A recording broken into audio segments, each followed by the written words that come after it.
Habari za saizi, karibuni tujifunze namna ya kufanya customization au namna ya kuedit template ambayo mara nyingi nimekuwa nikiwatumia.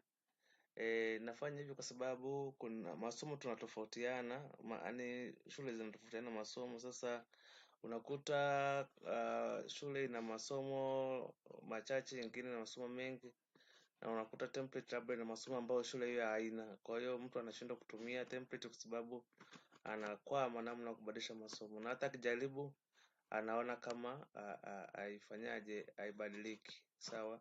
Kwa mfano hapa tuna masomo hii hapa, labda nataka ni civics hapa, nataka niandike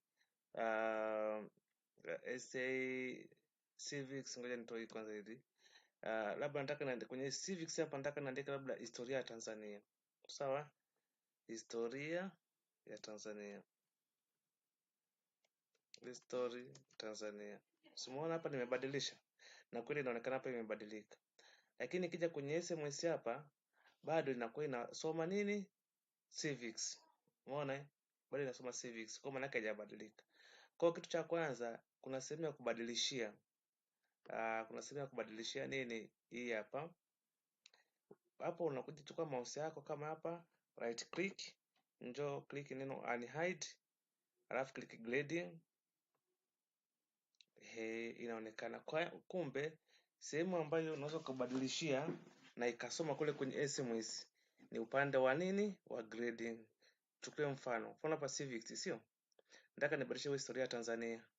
Labda nitaandika kwa kifupi historia ya Tanzania, labda nitaandika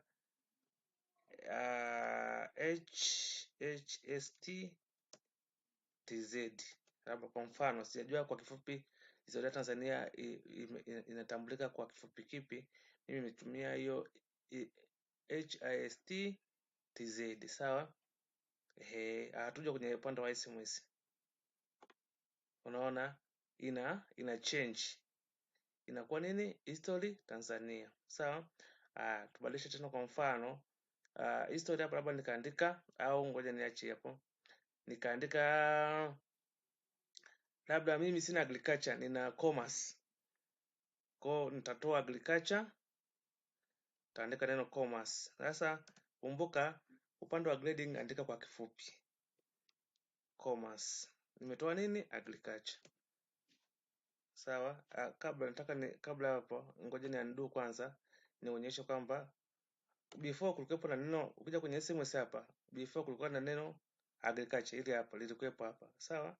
Ninaenda kwenye upande wa grading, ninaondoa neno ile agriculture, naweka nini? Commerce. Kwa sababu mimi agriculture sina, mimi na commerce. Nitaandika commerce kwa kifupi chake wanatumiaga COM labda. Sawa.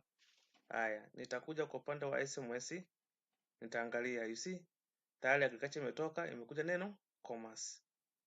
Lakini unapokuwa unabadilisha upande wa grading huku, hapa nimeandika commerce na nimetoa nini? Agriculture. Unakuja upande wa data hapa, na penyewe unatoa agriculture, unaandika nini? Commerce. Hii itakusaidia wewe kutochanganya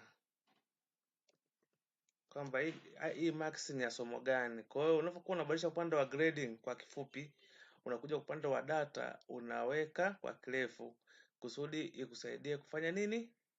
Kuingiza marks. Kwa mfano hapa kuna computer science, ninataka nitoe computer science niweke labda bookkeeping. Kwa hapa nitaweka bookkeeping. Ngoja bi yangu naona inasumbua, au niandike somo gani lingine hapa?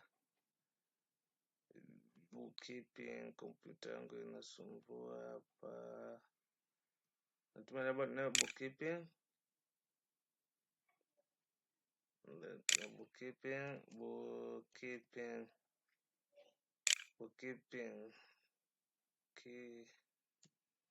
Bookkeeping chundo hivi jamani, bookkeeping hivi. Sawa, bookkeeping. Kwa hiyo na upande wa nikiweka bookkeeping bila kubadilisha kwenye grading haitobadilika. You see? Njapo upande wa SMS, umeona? Bado inasoma CS. Nilitoa computer science nikaweka bookkeeping, lakini bado inasoma CS computer science. So, nitakuwa nibadilishe nije huko upande wa grading pia hapa. Baada ya kuandika CS ambayo ni computer science, ninaandika nini?